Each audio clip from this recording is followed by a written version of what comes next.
Hello everyone, इस video में हम करंट अफेयर्स कवर करेंगे। So now let's start. First news है वो इंडिया के पहले मैरीटाइम आर्बिट्रेशन सेंटर से रिलेटेड है और ये कहाँ होगा? ये गुजरात के गांधीनगर में होगा। एक्चुअली ये गिफ्ट सिटी में सेटअप किया जाएगा और इसके लिए रिसेंटली कुछ स्टेप्स लिए गए थे। ये जो GIMAC यानी कि Gujarat international maritime arbitration centre है, ये गुजरात मैरीटाइम बोर्ड के द्वारा जो क्लस्टर बनाया जाएगा उसका एक पार्ट है। तो दो इंपॉर्टेंट चीज क्या है, एक तो ये इंडिया का पहला मैरीटाइम आर्बिट्रेशन सेंटर है, दूसरा ये गांधीनगर में होगा, तीसरा ये गिफ्ट सिटी का पार्ट होगा। Now first thing first, arbitration का मतलब क्या होता है? सो ये वीपो की साइड से डेफिनेशन है। वीपो क्या है? World Intellectual Property Organisation. So arbitration का मतलब है आप कोर्ट ना जाकर मैटर्स को किसी और प्राइवेट मेथड से रिजोल्व करने की कोशिश करें। सो क्या है? आर्बिट्रेशन इज ए प्रोसेस और a procedure in which dispute is submitted by agreement to the parties and in choosing arbitration the parties opt for a private dispute resolution process. मान लीजिए A और B दो entities हैं, इनके बीच dispute हुआ। अब जो फॉर्मल मैकेनिज्म वो क्या है कि ये दोनों कोर्ट जाएं, लेकिन इसमें एक प्रॉब्लम है। कोर्ट का जो प्रोसेस है वो पहली बात काफी लंबा है और दूसरी बात उसमें डिसीजन आने में बहुत टाइम लगता है। सो इतने टाइम तक दोनों का जो बिजनेस है उस पर इम्पैक्ट होगा। तो इसके लिए ये क्या कर सकते हैं, ये किसी थर्ड आर्बिट्रेशन सेंटर में जा सकते हैं। आर्बिट्रेशन सेंटर एक प्राइवेट सिस्टम है जहां पर ये दोनों एग्री करेंगे कि जो भी डिसीजन होगा वो हम पे बाइंडिंग होगा। तो इंडिया में ऐसे आर्बिट्रेशन सेंटर हैं, लेकिन मैरीटाइम सेक्टर के लिए उतने डेवलप नहीं है। सो इसलिए अगर मैरीटाइम रिलेटेड डिस्प्यूट्स होता है तो एंटिटीज को दूसरे देशों में जाना पड़ता है, स्पेशली जैसे सिंगापुर। सो अब इस मैटर को रिजोल्व करने के लिए ये इंडिया में भी डेवलप किया जाएगा। इसके अलावा रिसेंटली मैरीटाइम सेक्टर के लिए कुछ और इनिशिएटिव भी लिए गए थे। एक तो मैरीटाइम म्यूजियम सेटअप किया जाएगा जो कि लोथल में होगा, ये भी गुजरात में है, और इसके लिए भारत सरकार ने पुर्तगाल के साथ एग्रीमेंट किया है। इसके अलावा रिसेंटली कल्चर मिनिस्ट्री और शिपिंग मिनिस्ट्री ने भी एक एग्रीमेंट किया है NMHC के लिए। NMHC क्या है? National maritime heritage complex. ये लोथल में है, लोथल गुजरात में है। इसके अलावा रिसेंटली एक और एंटिटी न्यूज में थी, ये है MSDC। MSDC क्या है? Maritime State Development Council. So ये एक एडवाइजरी बॉडी है। एडवाइजरी का मतलब है एडवाइस देने के लिए। ये 1997 में सेटअप की गई थी ताकि ये जो पोर्ट्स हैं उनके डेवलपमेंट के बारे में रिकमेंडेशंस दे सकें। सो जो मेजर और नॉन मेजर पोर्ट्स हैं उनसे रिलेटेड डिसीजंस दे सकें या रिकमेंडेशंस दे सकें। रिसेंटली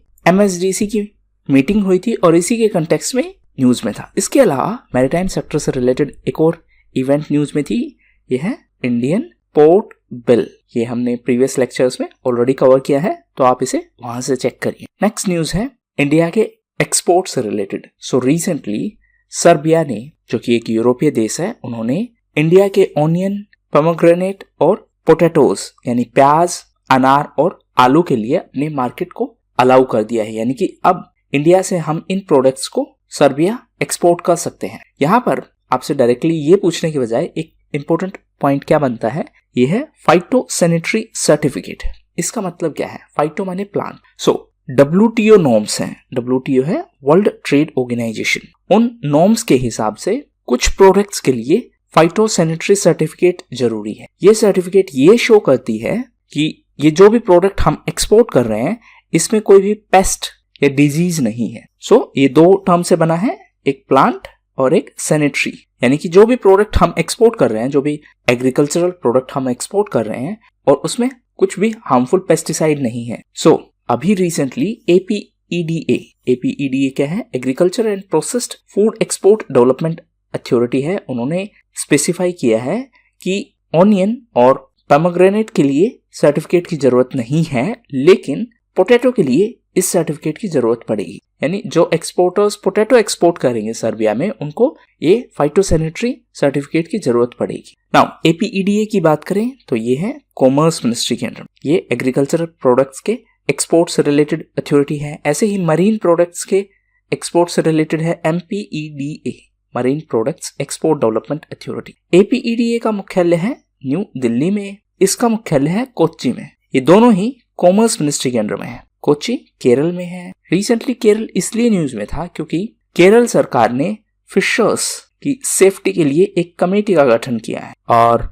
इस कमेटी के हेड हैं पी सहदेवन। नेक्स्ट है national convention on prevention of maternal adolescent and childhood obesity, obesity यानी मोटापा। सो रिसेंटली नीति आयोग ने इसको कन्वीन किया था। नीति आयोग क्या है? नीति आयोग एक एग्जीक्यूटिव बॉडी है, यानी कि ना तो इसका कहीं पे कॉन्स्टिट्यूशन में मेंशन है और ना ही ये किसी कानून के तहत बनाई गई है। ये एग्जीक्यूटिव एक्शन के थ्रू बनाई गई है और ये प्लानिंग कमीशन का सक्सेसर है। रिसेंटली गोवा ने भी नीति आयोग के लाइंस पर एक इंस्टीट्यूशन सेटअप की है। प्राइम मिनिस्टर नीति आयोग के एक्स ऑफिशियो चेयरपर्सन होते हैं। एक्स ऑफिशियो का मतलब है बाय वर्चू, जो भी प्राइम मिनिस्टर होंगे वो प्राइम मिनिस्टर होने के नाते इस ऑर्गेनाइजेशन के चेयरपर्सन बन जाएंगे। ऐसे ही बोला जाता है कि vice president is the ex officio chairperson of Rajya Sabha. अच्छा, एक बात बताइए कि वाइस प्रेसिडेंट राज्यसभा के मेंबर होते हैं या नहीं? Okay, now coming back to the main topic. So NITI Aayog ने इस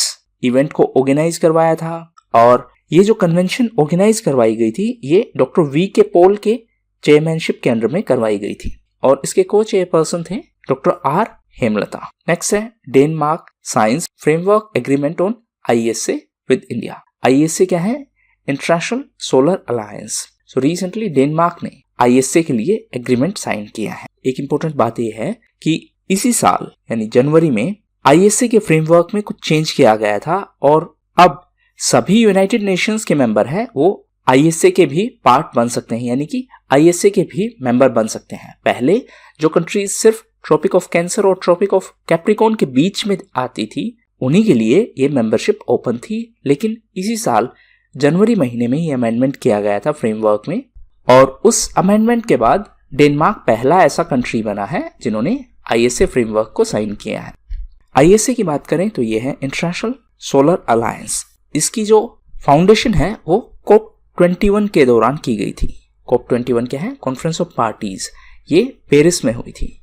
इस बार COP 26 होनी है जो कि ग्लासगो में होनी है, यानी यूके में होनी है। COP 25 है वो स्पेन में हुई थी और ये चिले की प्रेसिडेंसी के अंडर में हुई। ये जो COP का कॉन्सेप्ट है ये UNFCCC का पार्ट है। UNFCCC क्या है? United Nations Framework Convention on Climate Change और ये रियो समिट का रिजल्ट है, Rio summit of 1992। So ISO solar alliance है और इसका हेडक्वार्टर्स वो गुरुग्राम में है। गुरुग्राम हरियाणा में है। प्रेजेंटली आईएसए के डीजी है अजय माथुर और जिस टाइम पर आईएसए फॉर्म किया गया था उस टाइम पर इंडिया की तरफ से प्राइम मिनिस्टर मिस्टर मोदी ने लीड किया था और फ्रांस में उस समय के राष्ट्रपति थे मिस्टर होलांद। नेक्स्ट है ITAT ई द्वार। सो ये एक ई फाइलिंग, ई का मतलब है ऑनलाइन, ई फाइलिंग पोर्टल है IT अपेलेट ट्रिब्यूनल का। सो ITAT का फुल फॉर्म क्या है? IT appellate tribunal. सो ये है IT ट्रिब्यूनल। इसने कोई डिसीजन लिया तो अब ये डिसीजन कहाँ चैलेंज किया जा सकता है? ITAT में। अपेलेट का मतलब है इसमें डायरेक्टली केसेस नहीं होंगे।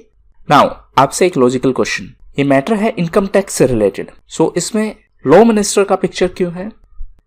नाउ ट्रिब्यूनल्स की बात करें तो ट्रिब्यूनल्स क्वाजी जुडिशियल बॉडी है। जुडिशियल बॉडी का मतलब है कोर्ट, क्वाजी का मतलब है अधूरी या not completely judicial body. So tribunals specific purpose के लिए बनाई जाती है ताकि डिसीजन मेकिंग है वो फास्ट हो और जल्दी से जल्दी डिसीजन दिया जा सके। एक्चुअली कोर्ट्स में होता क्या है कि कोर्ट्स में एविडेंस, रूल्स, प्रोसीजर के चलते डिसीजन मेकिंग में डिले होता है और एक नॉर्मल डिसीजन आने में 8 से 10 साल लग जाते हैं, कई बार 20 साल भी लग जाते हैं। सो स्लो जुडिशियल प्रोसेस के चलते वहां पर एक प्रॉब्लम है। दूसरा प्रॉब्लम यह है कि कुछ मैटर्स ऐसे हैं जिनमें एक्सपर्ट ओपिनियन की जरूरत होती है, लेकिन क्योंकि कोर्ट्स में जजेस होते हैं वो उन मैटर्स में उतने एक्सपर्ट नहीं होते। सो ट्रिब्यूनल्स हैं वो स्पेशलाइज्ड बॉडी है ताकि ये जल्दी से जल्दी डिसीजन दे सकें और इनमें जुडिशियल मेंबर के अलावा एक्सपर्ट्स भी होते हैं और ये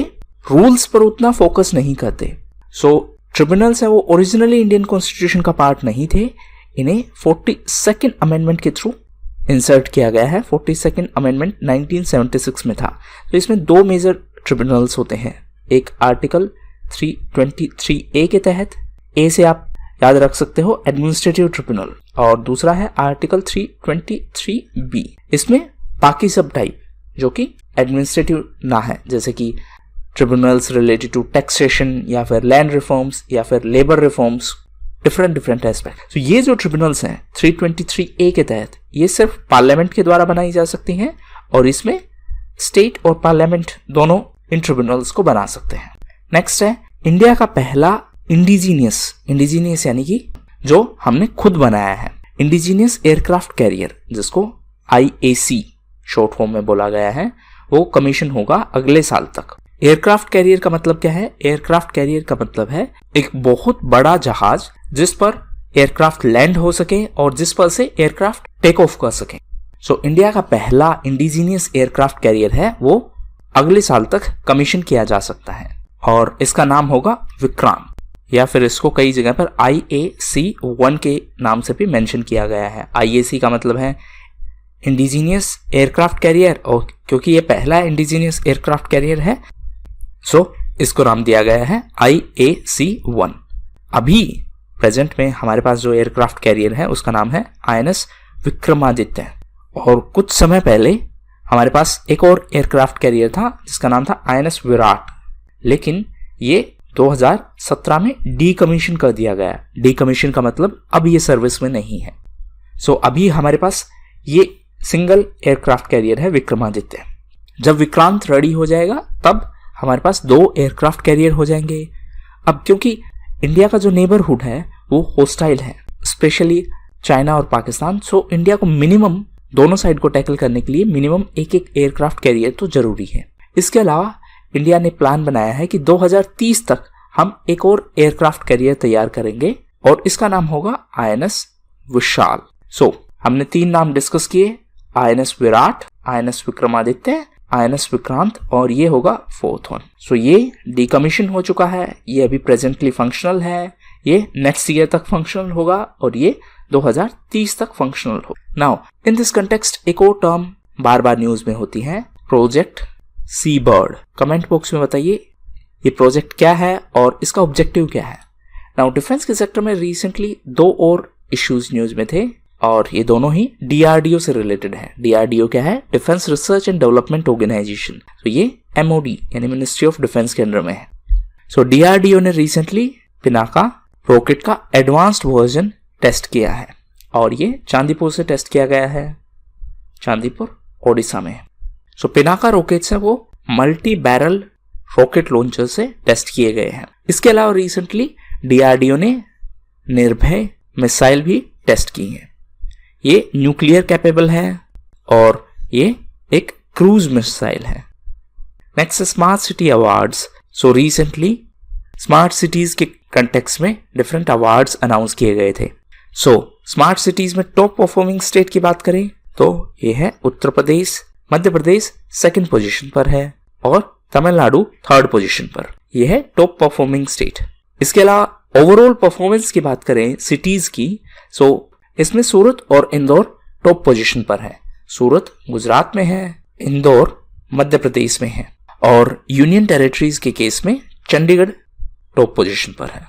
अभी ये अवार्ड्स रिसेंटली इसलिए अनाउंस किए गए थे क्योंकि अर्बन सेक्टर्स के लिए, अर्बन एरियाज के डेवलपमेंट के लिए 3 स्कीम अनाउंस की गई थी, और रिसेंटली उन स्कीम्स को 6 इयर्स यानी 6 साल पूरे हुए हैं। सो ये स्कीम्स कौन कौन सी हैं?